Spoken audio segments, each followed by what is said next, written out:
वक्त की लहरों के साथ कई अफसाने बह गए और वक्त की लहरें उन सभी निशानों को मिटा दी गई। लेकिन कुछ जाबाज किरदार ऐसे भी हुए जिन्होंने वक्त के सीने पर अपनी मोहर लगा दी। और जब वक्त के सीने पर कोई निशान लगाता है तब वक्त नहीं रहता, तवारीख बन जाता है।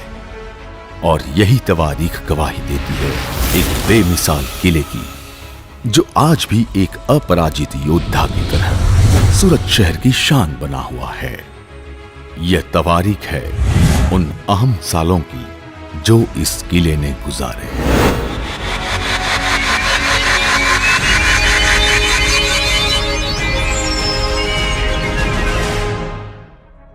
Heritage Castle of Surat, connecting past to present, connecting generations, connecting communities। अपने सीने पर कई बंदूकें और तोपों के वार सहने वाला यह किला, जो अपनी असली पहचान खो बैठा था, उसके रिस्टोरेशन की जिम्मेदारी सन 2015 में गुजरात सरकार द्वारा सूरत म्युनिसिपल कॉरपोरेशन को दी गई, जो आज स्मार्ट सिटी मिशन अंतर्गत हो रहा है। पुनः निर्माण के इस कार्य को आगे बढ़ाते हुए यह पता चला कि किले की दीवारों पर वक्त और हालात की कई परतें चढ़ गई थी। एक के बाद एक परत हटती गई और हर परत के पीछे एक नया राज पाया।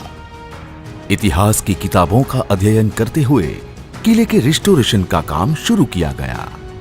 सबसे पहले तो किले का जो हिस्सा जीर्ण हो चुका था उसे ध्वस्त किया गया और कुछ हिस्सों को मरम्मत के बाद और मजबूत बनाया गया। सुरक्षा के लिए लोड टेस्टिंग किया गया और आगे काम शुरू किया गया।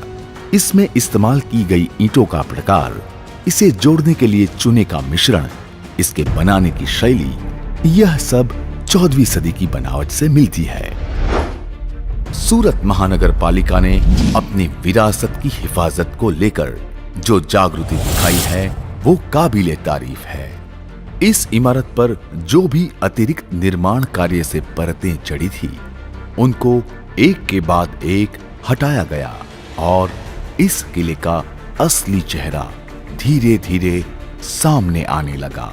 रिस्टोरेशन कार्य दौरान पता चला कि किले का नीचे वाला एक हिस्सा फिरोज शाह तुगलक के समय का है, उसके ऊपर ब्रिटिश कंस्ट्रक्शन और एक तरफ गुजरात सल्तनत यानी खुदावन खान के समय का है।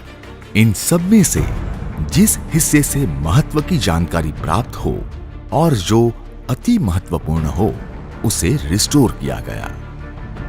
इसके तहत फिरोज शाह तुगलक के समय में बने हुए किले पर काम शुरू किया गया। उसमें मोर्टार की चौड़ाई ज्यादा होती थी, ईंटें पतली 1 या 1.5 इंच जितनी होती थी और चौड़ी ईंटें हुआ करती थी। और खास बात यह है कि उस समय लकड़ी के अलावा कोई स्पानिंग सिस्टम नहीं थी, इसीलिए छत बनाने के लिए लकड़ी का इस्तेमाल किया गया था। इस तरह किले को ओपन बिल्डिंग कंस्ट्रक्शन सिस्टम तहत रिस्टोर किया गया।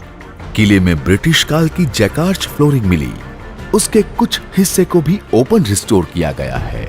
किले के ऊपरी हिस्से में जब फ्लोरिंग के प्लास्टर को हटाया गया तो पता चला कि यहाँ पर कोर्ट, न्यायालय जैसा था और बनावट से ऐसा पता लगा कि इसका निर्माण डच शैली का है।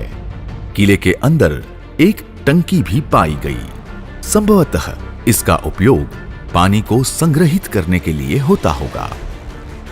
किले में एक और हिस्सा मिला, इसमें ऐसी व्यवस्था की गई है कि कमरे में नीचे की ओर से ठंडी हवा पहुंचती है और गर्म हवा ऊपर की ओर से बाहर निकल जाती है। इसकी रचना ऐसी की गई है कि कहीं पर भी बाहर से यह टनल्स, सुरंगें नजर नहीं आती। यह किले के 5 बुर्ज है और हर बुर्ज अद्भुत है। किले में इस जगह को देखकर लगता है मानो यहाँ हमाम होता होगा। गर्म पानी आने का रास्ता, ऊपर से गर्म भाप के निकलने की व्यवस्था और ठंडे पानी के निकास के लिए भी टनल बनाई गई थी। स्मार्ट सिटी अंतर्गत धरोहर संरक्षण हेतु सूरत महानगर पालिका द्वारा उठाए गए इस अभूतपूर्व प्रयास से प्रति माह 3000 से भी अधिक लोग लाभान्वित। सूरत शहर को अपने अंतर्राष्ट्रीय बंदर और ऐतिहासिक विरासत की पहचान मिली। प्रजाजनों के दिल में अपनी धरोहर प्रति जागरूकता और शहर के इतिहास को जोड़ने में सफलता। नागरिकों की सकारात्मक प्रतिक्रिया देखते हुए इस ऐतिहासिक किले के आसपास के विस्तार को सिटी हेरिटेज स्क्वायर बनाने हेतु सूरत महानगर पालिका ने उठाए स्मार्ट कदम।